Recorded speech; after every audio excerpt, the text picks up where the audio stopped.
So Carlos Perez just concluded his final press conference before that crucial game against Colombia on Friday night, and in Ghana that's going into Saturday morning, 1:30 a.m.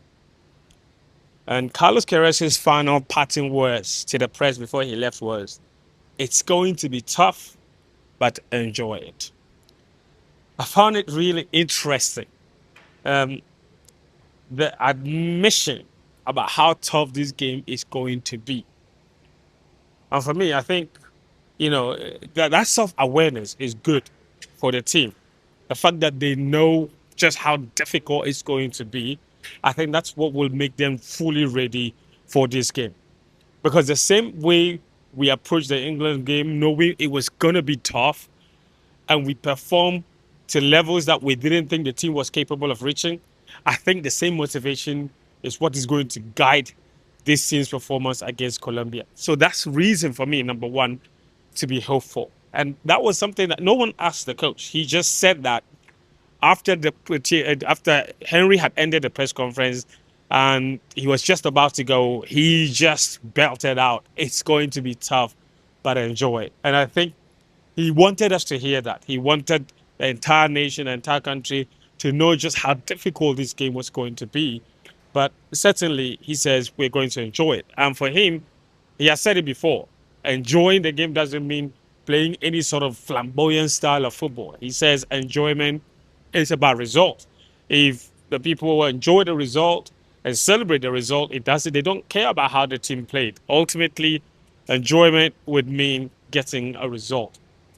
And it was one of the other things that he was asked to address about the tendency of African teams to get knocked out very late on in games. We know that 9 out of the 10 African countries made it to the round of 32, but so far only one has made it to the round of 16, with all the rest suffering exits, in the round of 32.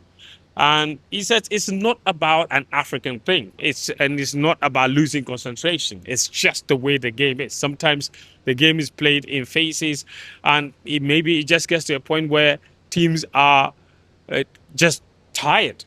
But he says it is something that they have worked on. It's something that will guide the way they approach this game, and keeping that higher level of fitness up until the very final whistle. And that the game isn't only played in the first 80 minutes and the first 85 minutes or anything of that sort. So I think he's fully aware and must have been discussed within the team. And training regions would have been put out to try to address this issue and make sure that the team, if we somehow happen to have a lead early on, we will be able to fight until the very end to protect that lead and ensure that we see out the victory. Because so far, the other teams from Africa have not been able to do it. And it's creating a certain narrative about African teams not being to hold on to leads or being a little bit too conservative when they've had a lead or something of that sort. And it's come back to bite every single one of them, DR Congo, Senegal, and it's just not gone their way. So hopefully that doesn't happen to the Black Stars and the head coach properly address that issue. Another thing that you guys need to know is that at training today, although all the players trained, Opompepra didn't train with the group. So it was a little bit curious why he didn't train with the group. So today the coach confirmed that he is completely ruled out of the game against Colombia. So he will not be available for selection. The nature of the injury is a knee injury, and he picked it up against Croatia. For all those that monitored that game, you would have seen that someone stepped on his knee, and it doesn't appear that he's managed to recover in time to be available for selection against Colombia. So whoever starts against Colombia, we know that Opon Pepper is not an option in that particular game, which might be a bit of a big blow because when he came on against Croatia, he was really, really good. So to not have him available for this game is it's quite problematic.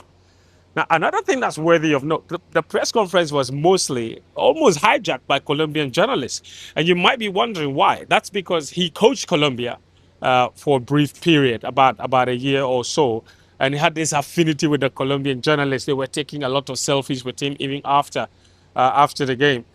But he was asked the question of his future. And I think that That is something that I need to highlight.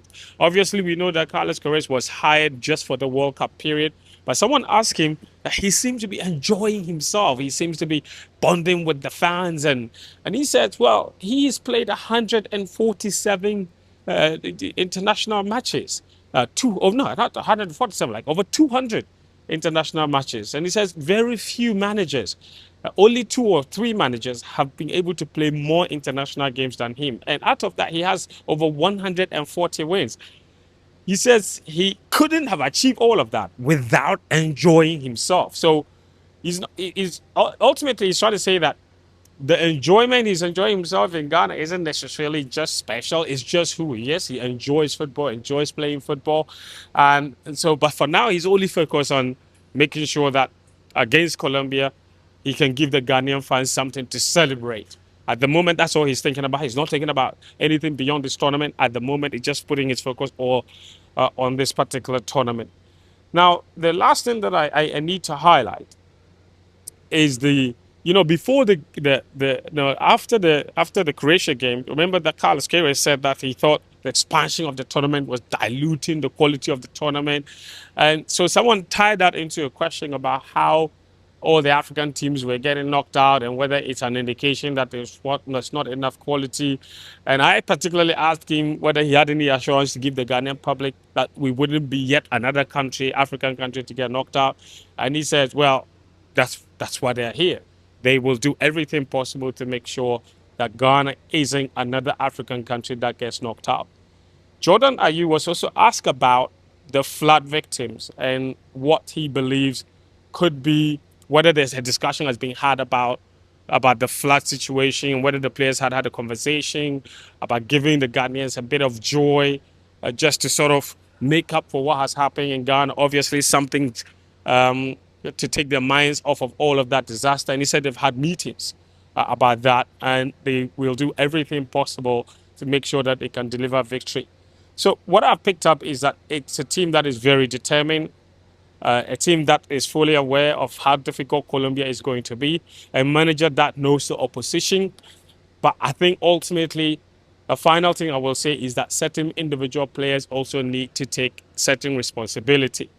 Ghana has only scored 2 goals at this tournament. We are the lowest ranked team in this competition. Not many people are expecting anything from us. And that's where I think a lot of our key players need to step up. I think Jordan Ayew needs to step up. For 3 World Cups, he's yet to score a World Cup goal. And whether we can defend Jordan all we want about how his contribution in other aspects of the game is important, which is true. But I think that all of us can also agree that as a striker and as captain of his team, he also needs a goal to justify or to put his name in there for scoring a World Cup goal. You can't play 3 World Cups as a striker and not have a World Cup goal. I just don't think that is something that he wants to take away. So I think for personal motivation purposes, he will be one of those people that has to want to score a goal against Colombia. Antoine Semenyo, same thing. Played at the last World Cup. It is his second World Cup. And at this tournament, he came in as Ghana's most informed player. Surely, he has to score a goal. He has to step up. He has to be one of those players Ghana can count on. He's done his best, but I think a goal would truly seal things for him at this competition. He would be personally disappointed if he doesn't score a goal at this tournament. So he needs to step it up. 1 step, 2 steps, 3 steps against Colombia, because surely the Colombian key players like Luis Diaz will be stepping it up. And it's time for our big men to step it up too. Thomas Partey, what a game he had against England. Wasn't so great against Croatia, but this is another one of those matches where he steps us and he's counted because he's one of our most important players. If we have to do something in this game, our key players need to make it count. Come tomorrow.